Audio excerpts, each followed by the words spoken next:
manufacturing companies employing 5,000 people. It still has investment and job creation occurring, but it has obvious detriments. Unoccupied and underutilized structures, things that are too short. There's a lot of textile style or older manufacturing architecture that's there that has limited ceiling heights, which is not conducive to modern manufacturing. Vacant parcels, we can look to combine and create larger tracts to attract new investment. And a general sense of decline as you enter the areas. So the redevelopment will create significant new tax base and new job creation there. What was the goal?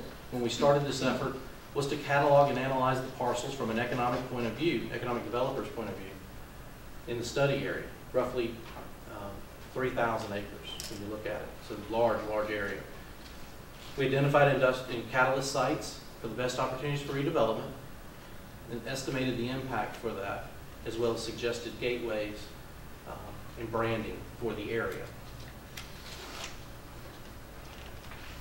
So the consultant came up with a map that identified these areas, working with our office, and basically we have combined what you see here, 1A and 1B, into Catalyst Site 1, 2A as the second Catalyst Site, and Site 3 as the third Catalyst Site. Site 2B just has too much of a concentration of residential, and it's too expensive to look at the redevelopment of that toward an industrial, at least at this time. So where do we start? We've already engaged, the city has, with the Cooper site. Currently we're at the second stage of the brownfield process, moving toward the development, and the Cooper site is part of the Catalyst Site number 1. Staff analysis and the consultant's analysis shows a build out of 1.3 million square feet of space, $75 million of tax space, approximately 2,000 jobs, with an annual salary of $50 million that sits just within this site. So most of this land, which also makes this sort of the low-hanging fruit, most of this land is undeveloped. It's close to all of our utilities, and it's got great access, great road access. So, you know, as we move forward, this is definitely the place we want to start. Next steps is to work with the Apex folks to complete the brownfields agreement, get them to demo the building, and return it to a shovel-ready site. Have the city take possession through the agreement that we have with them is to pay $300,000 for the demolition of the facility. That basically gives us 84 acres at $3,500 an acre. You can't buy any land in Union County for $3,500 an acre. So from that, we'll market and plan out the acreage for the industrial users. Any questions on that? Do you see a spec building there, or are you going to just put it out for someone else? That's definitely, once we get to that point, it could be a possibility of trying to recapitalize this area. It's too important not to try to get it back at a higher tax rate. So yeah, spec building could definitely be an option in that area. How many acres are there? Within the study areas are at 3,000. Within Catalyst Site number 1, there's 84 with Cooper, but then there's an additional 200 or so acres. Yeah, that's what I was talking about, the Cooper site. Yeah, so when you look at Cooper and the additional land attached to it, it's a significant site. When will the Cooper site be ready to market it? Because I know it's going through the EPA and all that. Yeah. So we're in the second stage now, and Majid is working with our consultant at Parker Poe to drive that through, but it's probably in the next year, hopefully 2 years at the most. So you could come for a spec building on that. Yeah, some point in time. Because once they get through the Brownsfield, that's their first requirement that the Apex has to do. The second requirement is to demo the building, take out all the pits. I mean, if you remember, that place was a hammer forge facility to make horseshoes, to crescent wrenches, everything else. Those foundations are in the ground 20 feet, 15 feet. So all that concrete has to come out that bring the site back so that it's eligible for us to put a project on. So it's still got some work. Well, if we could get that first building in there, maybe some will follow. Exactly. And I think that's important, and of course we all know that. Maybe we'll get some fruit from that.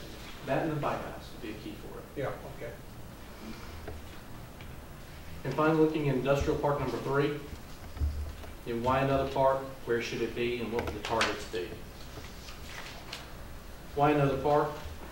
The Monroe Corporate Center has about 147 acres left that we control. That's probably 5, maybe at most 7 companies that will come into that park. As the economy warms up, particularly if we start putting some private spec space or public spec buildings in that park again, it's going to turn pretty quickly. We'll start to consume most of the usable acreage. So we're going to be out of industrial land, at least that we have some control over. Arrow Point Industrial Center is another project that we have another project coming that we need to talk to you about that may actually eliminate that entire park.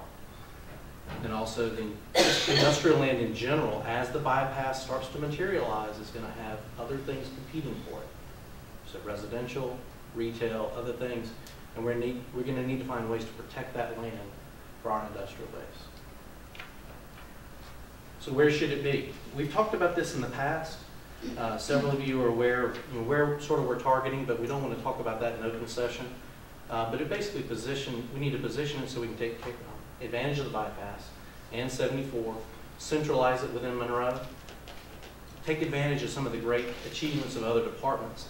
So the electric department working with the Union Electric Co-op has secured territory agreements. We need to make sure it's identified for that. Look at the Stewart Creek outfall that Russ has been able to utilize and really get some heavy sewer capabilities in the area, as well as the natural gas pipeline, which is one of the greatest things Monroe has done in a long time. So what are the targets? Obviously precision manufacturing. That's our baby. That's where we have a competitive advantage over most of our neighbors. So we'll stick with that. What this opens up, particularly if we can use the bypass, is distribution. Something that Monroe has never been able to utilize and go after, because the road systems just aren't designed for that, where you can see a 300, 400, 500,000 square foot distribution center. And then also office. Monroe has a harder time attracting larger office space because they want that frontage. They want the visibility of a larger road. And so that's what bypass brings for us around this area that we're targeting. Next steps, obviously, is to talk to the landowners in the area that are targeted and try to secure that land as soon as possible. At least under some option agreement, just to control the land for the future, and also protect it from other uses that are not necessarily compatible.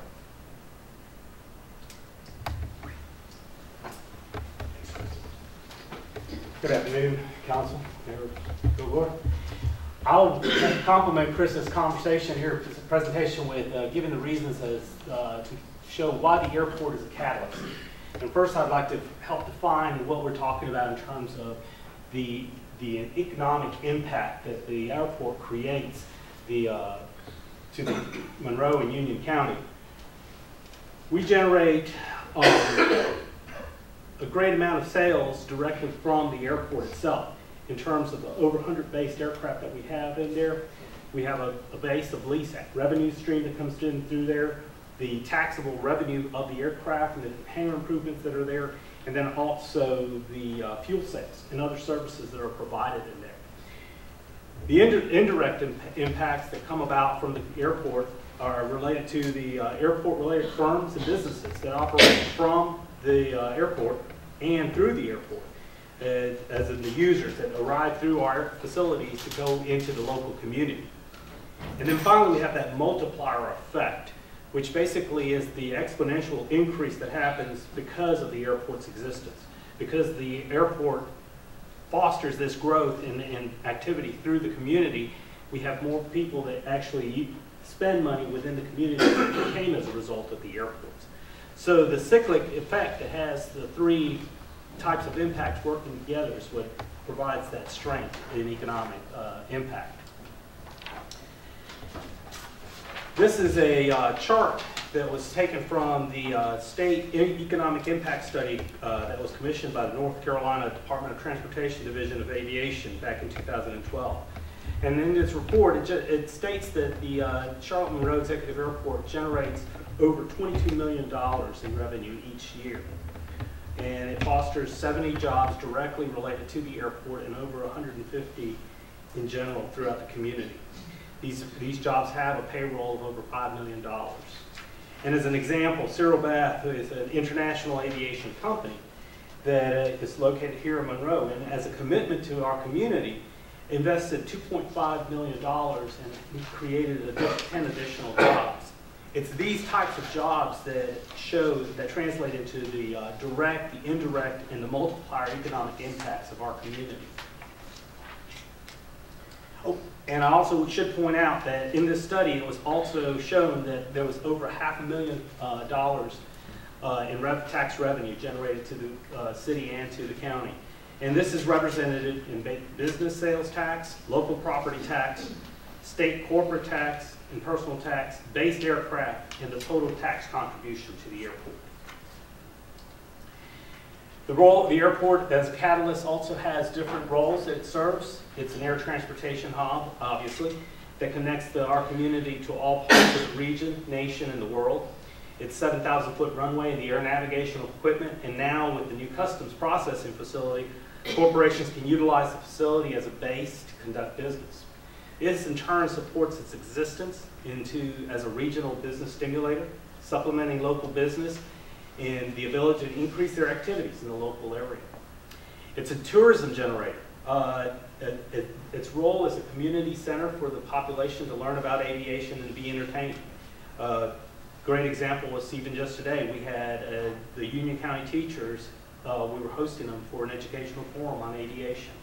And of course, our annual air show also is another way that brings an economic impact to our community. Finally, it's a sustainable asset.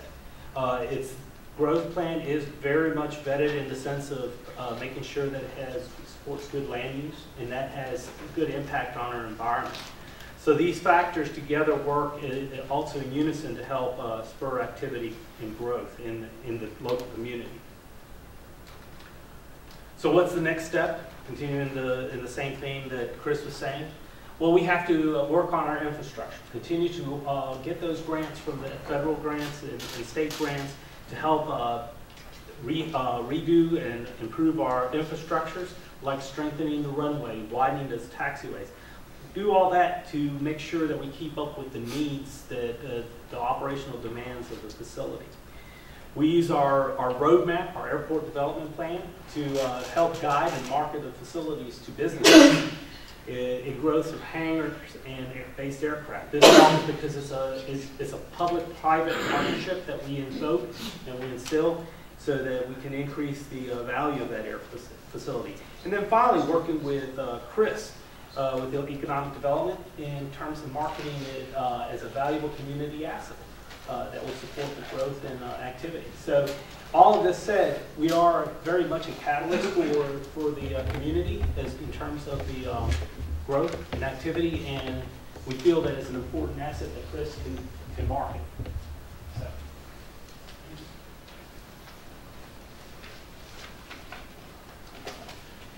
basically, just recapping, economic growth is what provides the financial resources for us to be able to put in all the necessary things to make Monroe a great place.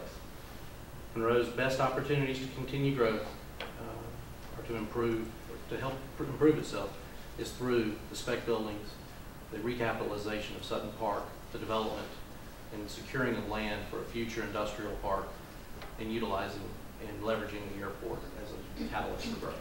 Chris, I don't think a lot of people probably realize, I know Don Mitchell's here. Explain to the council just how important Teledyne all that is to the growth of our natural gas and electrical, just how big they are.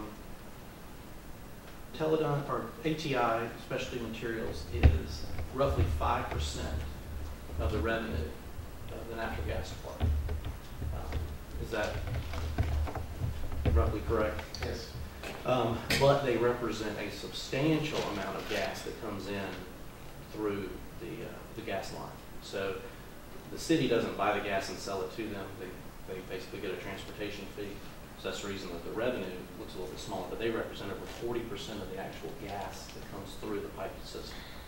And aren't they bigger from Electric City is bigger than Cornelius, Lincoln, and one other city called combined, they use more electricity? The SAF facility at the airport, just that one facility, is approximately Lincoln, North Carolina.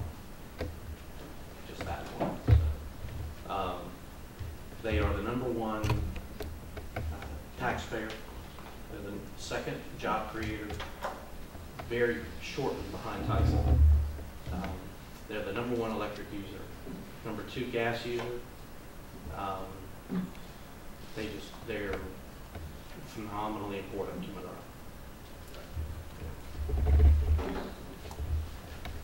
Chris, thank you. In the interest of time, Mayor and members of City Council, Chris Anthony, thank you. I would ask if we slice out some time to hear one of the SWAT presentations, and that probably be about all the time that we have. So if you would indulge me, I'll invite Russ to the podium if you could. Thank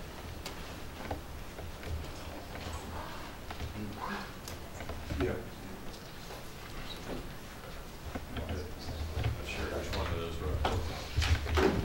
Mayor Kilgore, City Council members, thank you for the opportunity to share some strengths, weaknesses, opportunities, and threats in the Water Resource Department.